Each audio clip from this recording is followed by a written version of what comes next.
Sveiki, brangus draugai, mano vardas yra Darija Kot ir šiandien aš filmuoju kiek kitokio pobūdžio video, tai nebus vlogas, tai bus tiesiog mano istorija, pasakojimas apie tai, kaip mes su Kamiliu ruošiamės mūsų vestuvėms, pasidalinsiu su jumis savo nuomonę apie kai kurias nusistovėjusias galbūt tradicijas, kurias pagal mane bent jau tikrai reikėtų keisti ar galbūt jų netgi visai ir atsisakyti.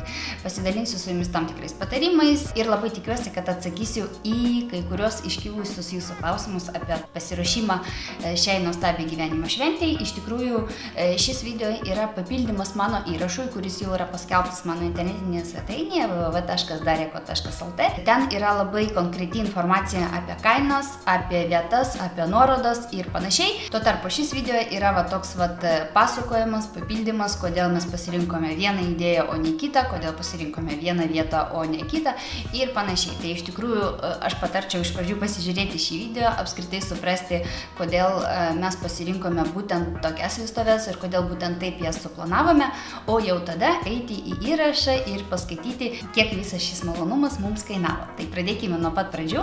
Iki vestuvių su Kamiliu mes draugavome ilgus 11 metų, pasipiršo jis man per mano 25 gimtadienį ir po 4 metų mes pagaliau iškeliame vestuves. Kamgi prireikė tiek daug laiko.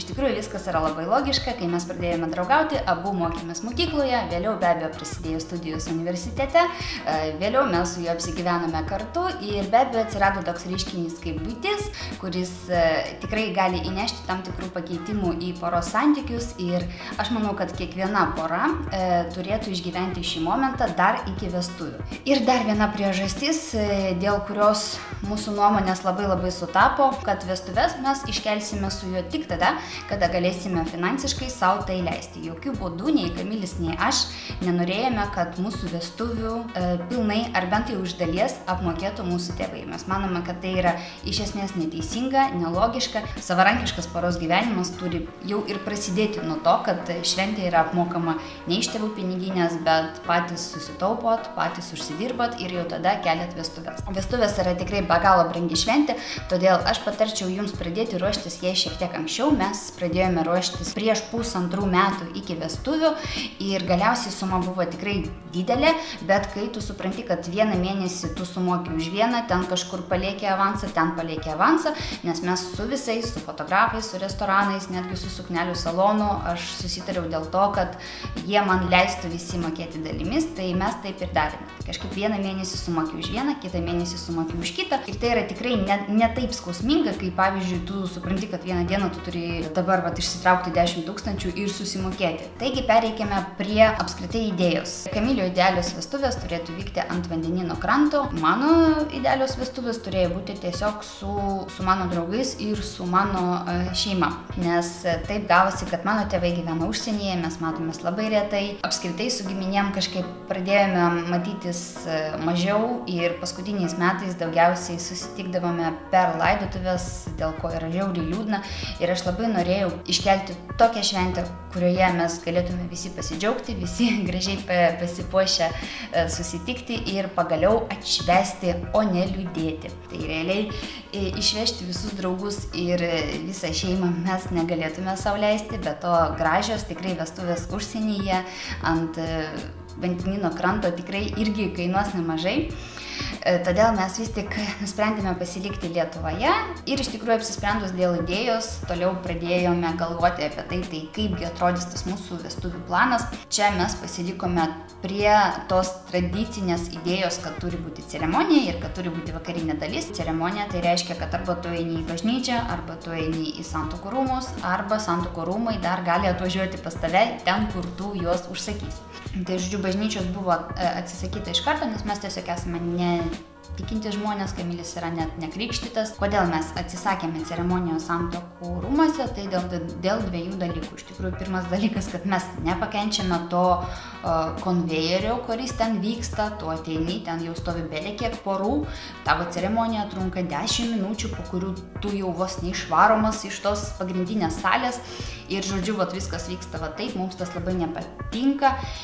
Ir kitas dalykas, po ceremonijos, po iškilmingos, nesvarbu, ar tai yra bažnyčia, ar tai yra santuokų rūmai, visi svečiai ir jaunieji eina prie mašinos, traukia iš bagažinių tos išlankstomus vos pastovinčius staliukus, kurie nuo vėjo visą laiką krenta, ir išpilsto tą pigų šampaną į plastmasines taures. Ir va tokiu būdu svečiai pasveikina jaunuosius, o jaunieji atsidėkoja svečiams už tai, kad jie atėjo juos pasveikinti. Ir nors aš suprantu, kad taip elgiasi šiuo metu 90% mūsų jaunų porų, tačiau aš žinojau, kad mano šventėje taip nebus ir aš šito labai daryti nenorėjau.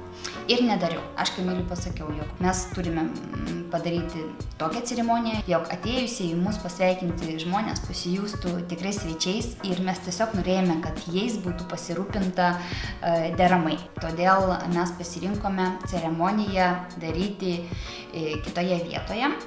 Ir mūsų ceremonija vyko The Gallery restorane, kuris randasi Konstitucijos prospekte. Ir iš tikrųjų ceremonijoje mes netgi esame sušokę mūsų pirmąjį šokį. Kodėl taip yra? Vėlgi tam yra paaiškinimas. Dalyvavusi kelių savo draugų vestuvėse, aš pastebėjau, jog kartais svečiai pamiršta, dėl ko apskritai yra rengiamos vestuvės ir jie dėl skirtingų priežasčių neateina į bažnyčias, neateina į santuokų rūmus, nes turi pasidaryti makiažą, turi pasidaryti šukuoseną, dar kažką. Tačiau nei vienas iš jų nepamiršta ateiti vakare pavalgyti. Mes norime parodyti ir priminti, jog vestuvės yra rengiamos ne dėl to, kad mes pavalgytume, bet dėl to, kad mes pamatytume, kaip du žmonės sujungia savo širdis ir pradeda naują gyvenimą. Tai dėl to mes nusprendėme pirmą šokį ir apskritai visas tas tokias svarbiausias galbūt tradicijas padaryti ne vakarienės metu, bet ceremonijos metu, kad vėlgi visi atėjusiai tiesiog pasveikinti galėjo vėlgi pasijusti tikrais pilnaverčiais svečiais ir iš tikrųjų pamatyti viską, kas yra svarbiausia šioje šventėje. Tai dabar, kada mes jau turime idėją, kada mes turime įsivaizdavimą to, kaip mūsų vestuvės iš tikrųjų turi vykti, koks yra sekantis logiškas žingsnis, pagal mane sekantis logiškas žingsnis yra prašymo pateikimas. Tai ką, einame mes į civilinės metrikacijos skyrių padavinėti prašymą. Ir čia mes sužinome labai svarbų dalyką. Jeigu tu nori užsisakyti išvažiuojamąją ceremoniją, jinai vadinasi neišvažiuojamąją ceremoniją, jinai vadinasi ceremonija pasirinktoje vietoje. Jūs būtinai privalote turėti raštišką leidimą iš tos vietos, kur ta ceremonija bus rengiama. Mūsų atveju tai buvo restoranas, tai realiai teikdami prašymą mes jau privalėjome turėti leidimą iš restorano administracijos apie tai, kad jie sutinka su tuo, kad mus sutuoktų jų restorano teritorijoje. Ir čia iš tikrųjų dėl to, kad mūsų vestuvės iš dalies buvo sužlugdytos, yra kalti ir mes, ir be abejo civilinės metrikacijos skyriaus darbuotoja, kuri vis tik priėmė iš mūsų prašymą ir pasakė, kad gerai, jūs tą leidimą galėsite atnešti vėliau. Jinai nepaminėjo, kada tas vėliau, kiek mes turime laiko. Matyt, jinai turėjo omeny 1 dieną maksimum. Mes supratome skirtingai ir raštą atnešėme praėjus gal kokiems pusę metų ir mums sako, kad sorry, bet jūsų laikas yra rezervuotas kitos poros, jūs nebeturite šito laiko. Ir tą dieną apskritai nėra jau daugiau laisvų laikų. O mes jau esame rezervavę restoraną, mes sumokėjome pirmą įnašą. Mes pradėjome ruoštis, jau buvo iš tikrųjų padaryti tam tikri žingsniai tai ceremonijai iškelti. Jūs įsivaizduojate, mes buvom tiesiog šokę, mes nežinojom, ką daryti. Ten buvo toks skandalas, aš vos neapsiverkiau. Tai iš tikrųjų mes turėjome greitai surasti kažkokį sprendimą šią situaciją, nes be abejo rėkavimais tu nieko neišspręsi. Ir mes nusprendėme padaryti taip, jog 11 dieną, tai mes rezervavome laiką 11 rugpjūčio, nuėjome su Kamiliu tyliai, sudarėme oficialią santuoką, o rugpjūčio 12 pagal visą planą, kuris jau buvo sugalvotas, mes tiesiog padarėme simbolinę ceremoniją, kurios metu mus sutuokia vedėjai. Pagal mane tai yra visiškai nelogiška, nes net jeigu mes padėsime iš kitos pusės, mes surasime restoraną, susitarsime dėl ceremonijos, gausime raštą, nueisime į santuokų rūmus, ir pats mums pasakys, kad šiai dienai viskas yra rezervuota ir jūs nebeturite, ta prasme, galimybės mūsų užsisakyti išvažiuojamai ceremonijai, turiu omeny. Tai yra nesąmonė ir kokią išeitį aš galbūt matau šioje situacijoje, kad jūs teikdami prašymą ten prieš pusę metų, prieš pusantrų metų, nesvarbu kada, jūs bent jau kokį nors raštą tikrai atneštumėte tam, kad jūsų prašymas būtų priimtas ir laikas jūsų būtų rezervuotas. Tai arba susitarkite su draugais, kurie turi restoraną, ar su giminaičiais, kad jums duotų tokią pažymą, ne pažymą, leidimą, raštą, kaip mes tai pavadinsime, tikrai nesvarbu, tiesiog, kad jums tą laiką užrezervuotų ir kad tai būtų padaryta pagal visas taisyklės, o po to jūs tiesiog vietą pakeisite. Norėčiau dar su jumis pasidalinti savo patarimais dėl vietos paieškos. Renkantis vietą man buvo labai svarbus vienas dalykas, kad šis restoranas turėtų terasą arba kiemą, tačiau turėtų ir stogą. Kodėl? Nes su mūsų oru tu realiai nieko planuoti per daug ir negali. Nors tai buvo vasara pas mus kartais būna tokios lietingos dienos, kad vasaros net nesijaučia. Tai dėl to mes pasirinkome The Gallery restoraną, nes jie turi labai gražią, labai erdvę terasą su labai gražių vaizdų į miestą, su labai gražių vaizdų į Nerio upę.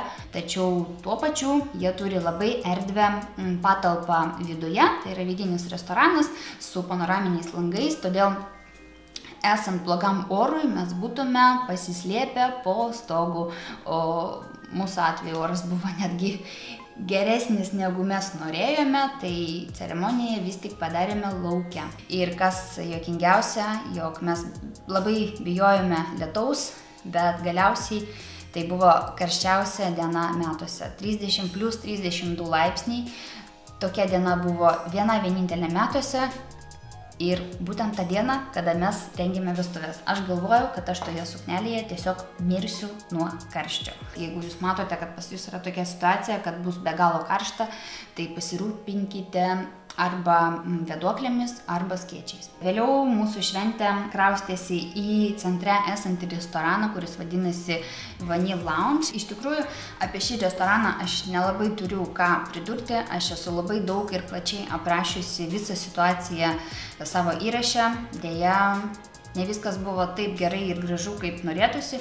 Dėl to, ar rinktis šią vietą, ar nespręsti jums, bet aš bent jau mūsų atveju šio restorano tikrai nesirinkčiau, jeigu dabar galėčiau kažką pakeisti. Ką dar? Liko dabar kažkokie tokie grinai organizaciniai klausimai susiję ten su tuo, kur ieškoti suknelių, kur semtis idėjų.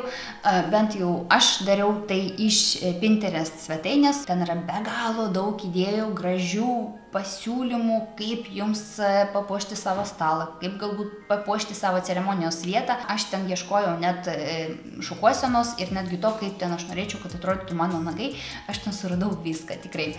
Ir dar vienas dalykas, kuris man labai padėjo, tai yra mugės, vestuvių mugės ir viena tokia lemtinga mugė, nes būtent ten aš pamačiau savo vestuvinę suknelę. Aš tą dieną buvau tą renginį nufilmavusi, todėl jeigu aš jį surasiu, aš jums kur nors va čia dabar paliksiu nuorodėlėje tą renginį ir jūs galėsite pamatyti, kaip viskas ten vyko, atrodė. Visi klausimai susiję su tuo, kokį fotografą rinktis, kokį operatorių, kokius vedėjus, tai aš manau, kad čia yra labai individualus dalykas, priklausantis nuo to, kokia yra jūsų idealios vestuvių nuotraukos vizija, kokia yra jūsų idealios šventės pravedimo vizija, kaip jūs ją matote, ar tai turi būti muzikantai, ar tai turi būti didžėjai, kokie turi būti konkursai, tai čia reikia, aišku, tiesiog ieškoti, ką aš galėčiau iš savo pusės parekomenduoti, tai aš viską aprašiau savo įraše.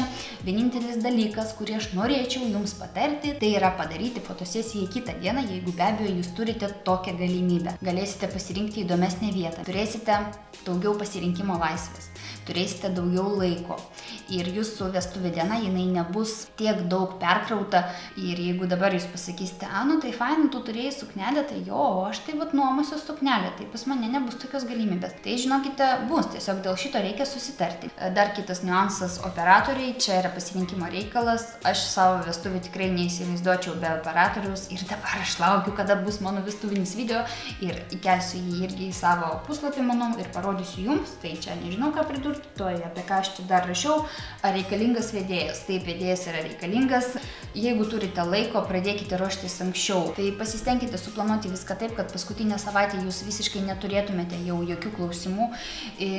Stalo papuošimai, visi niuansai, kad būtų aptarti, kad viskas būtų jau suplanuota, sudėliota ir kad jūs paskutinę savaitę galėtumėte tiesiog sau leisti ilsėtis, bet aš duodu jums 99,9%, kad pas jūs paskutinę savaitę atsiras naujų idėjų, naujų norų ir tiesiog, kad jūs turėtumėte laiko ramiai jiems įgyvendinti, o galbūt tiesiog apmastyti ir pamiršti ir panašiai, nes laiko trūks, o streso vis daugės. Ką aš supratau, kad man labai per savo vestuves trūko koordinatorės. Žmogaus, kuris galėtų būti už viską atsakingas. Tai iš tikrųjų aš manau, kad tai yra viskas, ką aš norėjau jums papasakoti. Kviečiu jūs paskaityti mano įrašą. Bendras įrašo ilgis yra 7 A4 formato lapai, todėl informacijos ten yra tikrai labai daug.